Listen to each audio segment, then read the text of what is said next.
आणि यानंतर आपण व्हायरल टॉप 18 न्यूज पाहूया।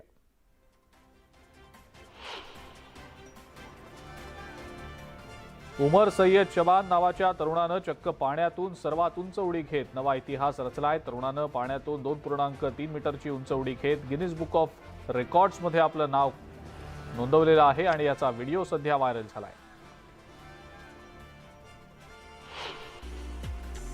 ब्राझीलमधल्या सिडनी डा कार्व्हालो मेस्क्विक्टा या व्यक्तीनं विश्वविक्रम केलाय। या व्यक्तीनं तब्बल 18.2 मिलीमीटरनं डोळे बाहेर काढून डोळ्यांच्या बाहेर पडण्याच्या विक्रमानं सर्वांना आश्चर्यचकित केलंय।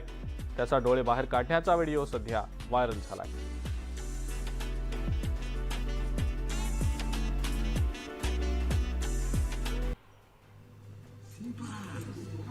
सोशल मीडियावर एक तरुण कुत्रा मांजरेऐवजी घरामध्ये चक्क सिंहाला पाळत असल्याचा व्हिडिओ व्हायरल झालाय।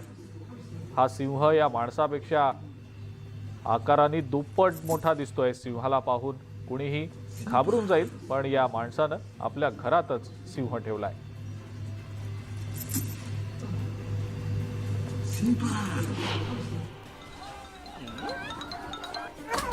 बंजी जंपिंगचा एक फनी व्हिडिओ समोर आलेला आहे। बंजी जंप करताना तरुणीचा चुकून तोल जाऊन ती खाली कोसळली। हा व्हिडिओ पाहणाऱ्यांच्या हृदयाचे ठोके वाढू लागलेले आहेत।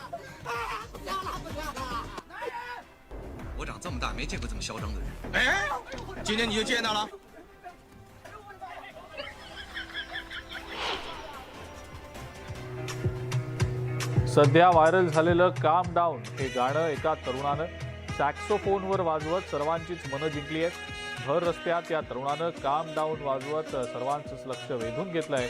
हा व्हिडिओ सध्या खूप व्हायरल होतोय।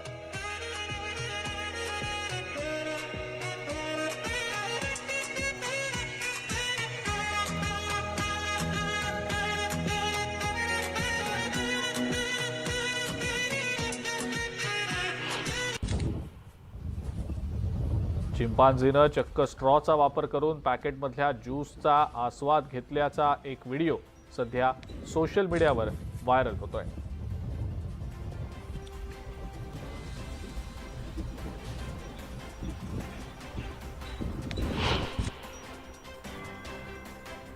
प्रेमाला कोणत्याही प्रकारचं बंधन किंवा सीमा नसते असंच म्हणतात आणि असाच काहीसा प्रकार उत्तर प्रदेशच्या एटाह जिल्ह्यामध्ये पाहायला मिळालाय। प्रियकराशी लग्न करण्यासाठी एक तरुणी थेट स्वीडनहून भारतात आली आहे। भारतीय संस्कृती आणि परंपरेनुसार तिनं लग्न केलंय। हा अनोखा विवाह सोहळा पाहण्यासाठी आजूबाजूच्यांनी गर्दी केली होती।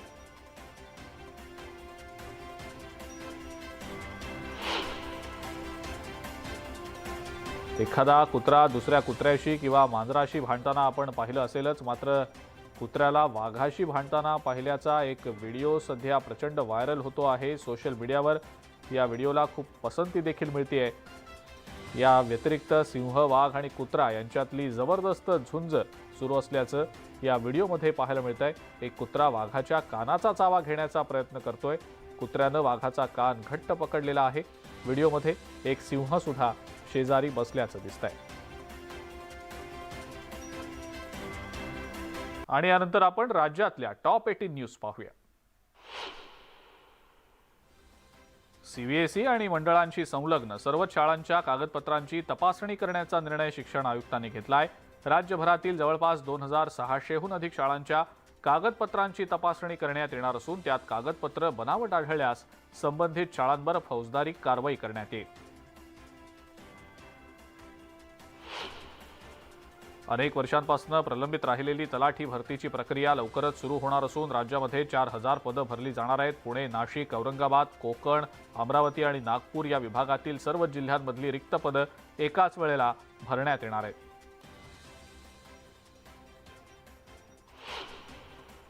नाशिक पदवीधर मतदारसंघाच्या निवडणुकीच्या मतदानामुळे सावित्रीबाई फुले पुणे विद्यापीठानं 30 जानेवारीला होणाऱ्या परीक्षा या 5 फेब्रुवारीला घेण्याचा निर्णय घेतलाय।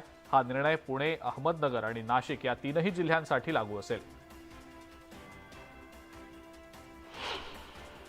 एसटीची प्रवासी संख्या काही दिवसांपूर्वी 25 लाखांहून 50 लाखांवर पोहोचल्यानं उत्पन्नात सुद्धा वाढ झाली होती. मात्र आता उत्पन्नात पुन्हा एकदा घट दिसतीये, कारण एसटीचं उत्पन्न आता थेट 23 कोटींवरनं 14 कोटींपर्यंत आलेलं आहे.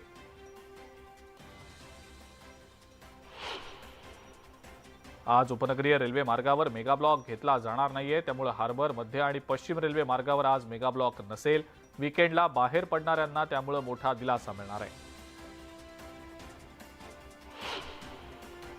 मुंबईमधल्या भांडूप संकुल इथल्या जलशुद्धीकरण केंद्राला अतिरिक्त 4000 मिलीमीटर व्यासाची जलवाहिनी जोडली जाणार आहे आणि या कामासाठी उद्या सकाळी 10 ते 31 तारखेपर्यंत सकाळी 10 पर्यंत वांद्रे ते दहिसर या पट्ट्यातील 12 विभागातला पाणी पुरवठा बंद असेल, तर दादर आणि वरळी या 2 विभागात 25% पाणी कपात केली जाईल. गेल्या काही दिवसांपासून मुंबईतल्या तापमानात वाढ झाल्याचं दिसलेलं होतं. मात्र आता पुन्हा एकदा तापमानात किंचित घट होणार असून मुंबईसह नाशिक आणि उत्तर महाराष्ट्रातलं तापमान कमी होणार आहे, थंडी वाढू लागणार आहे.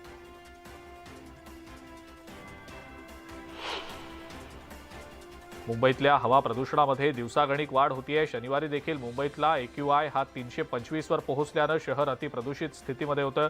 वांद्रे कुर्ला संकुलामध्ये प्रदूषकं आणि नायट्रोजन डायऑक्साईडचं प्रमाण प्रचंड वाढल्यानं इथली हवा धोकादायक स्थिती.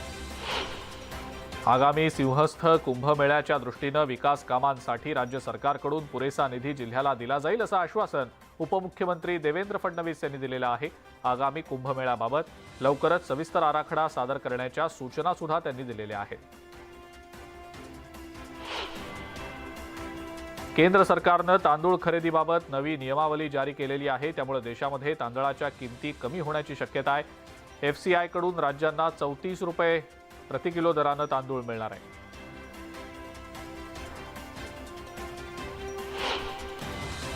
राज्यातील अवकाळी पाऊस आणि थंडीमुळे अनेक पिकांना मोठा धोका निर्माण झालाय. कापूस आणि सोयाबीनला योग्य दर मिळत नसतानाच आता बुरशीजन्य रोगांमुळे पपईचं पीक देखील उद्ध्वस्त होत आहे. गहू, हरभरा आणि मका या पिकांना सुद्धा रोगांचा धोका असल्यामुळे शेतकरी चिंताग्रस्त झाले. राज्यातल्या बदलत्या हवामानाचा शेतीवर देखील मोठा परिणाम होतोय. गहू, हरभरा आणि मोहरीनंतर आता कांदा पिकाला सुद्धा अवकाळी पावसाचा आणि कडाक्याच्या थंडीचा जबर फटका बसण्याची शक्यता आहे. कांद्यावर रोगांच्या प्रादुर्भावाची भीती व्यक्त होतीये.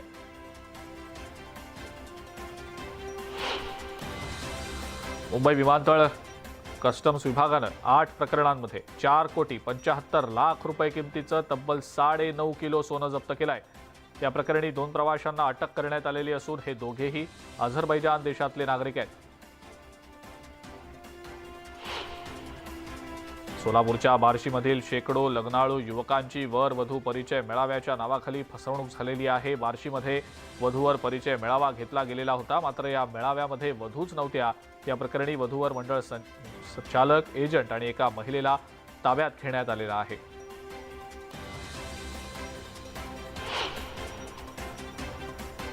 पिंपरीतील सेवा विकास बँकेचा माजी अध्यक्ष अमर मूलचंदानीसह कुटुंबातल्या 4 जणांना ईडीनं ताब्यात घेतलंय. पुरावे नष्ट करण्यासाठी मूलचंदानीला मदत केल्याचा कुटुंबियांवर आरोप आहे.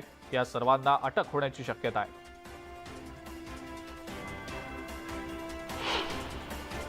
ऑक्सिजन सिलेंडर डोक्यावर पडून 9 वर्षीय मुलाचा मृत्यू झाल्याची धक्कादायक घटना उस्मानाबादमधल्या वाशी शहरात घडलेली आहे. हा मुलगा एका खासगी हॉस्पिटलसमोर खेळत असताना ही दुर्घटना घडली आहे. त्यामुळे रुग्णालय व्यवस्थापनावर गुन्हा दाखल करण्याची मागणी मुलाच्या नातेवाईकांनी. उत्तराखंडचं औली हे स्कीइंगसाठी प्रसिद्ध ठिकाण आहे. सध्या झालेल्या तुफान बर्फवृष्टीमुळे इथं स्कीइंगचा आनंद लुटण्यासाठी मोठ्या संख्येनं पर्यटक गर्दी करतात.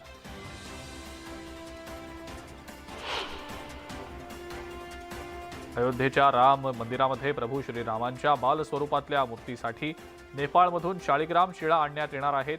ही शिळा तब्बल 6 कोटी वर्ष प्राचीन आहे. नेपाळचे माजी पंतप्रधान कमलेंद्र निधी गंडक नदीतनं ही दुर्मिळ शिळा भारतामध्ये आणणार आहेत.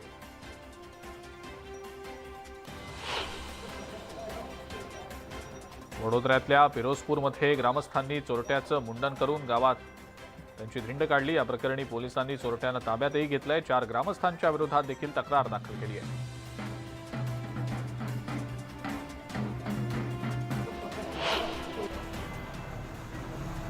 वडोदरामधल्या वाघोडिया परिसरामध्ये एका इमारतीमधली लिफ्ट कोसळली होती। लिफ्टमध्ये अडकलेल्या 4 जणांना बाहेर काढण्यात आलं असून त्यांच्यावर जवळच्याच रुग्णालयामध्ये उपचार सुरू आहेत।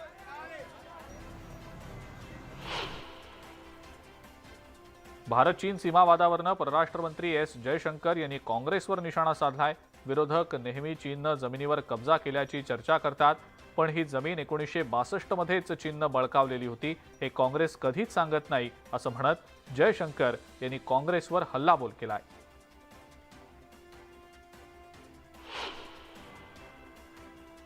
नागरिकांना संसदेमध्ये अर्जाद्वारे प्रश्न मांडण्याची व्यवस्था असावी। लोकांना अर्जाद्वारे संसदेत आपलं म्हणणं मांडता यावं यासाठी सुप्रीम कोर्टात याचिका दाखल करण्यात आलेली आहे। या प्रकरणी फेब्रुवारीमध्ये सुनावणी होईल।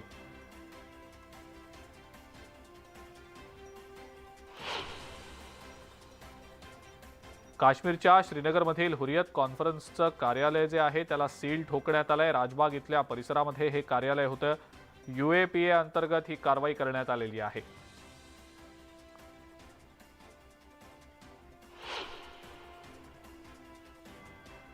गुरुग्राममधल्या एका प्रसिद्ध नाईट क्लबमध्ये रेव पार्टी सुरू असल्याची माहिती मिळताच पोलिसांनी छापा टाकला। यावेळेला पोलिसांनी मोठ्या प्रमाणात अंमली पदार्थ जप्त करत 300 जणांच्या विरोधात गुन्हे दाखल केलेत। क्लबच्या मालक आणि व्यवस्थापकांवर सुद्धा गुन्हा दाखल करण्यात आलाय।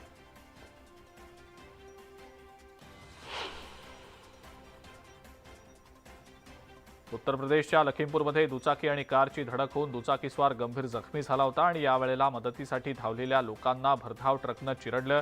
या भीषण अपघातामध्ये 5 जणांचा जागीच मृत्यू झालाय तर 16 जण गंभीररित्या जखमी झालेत।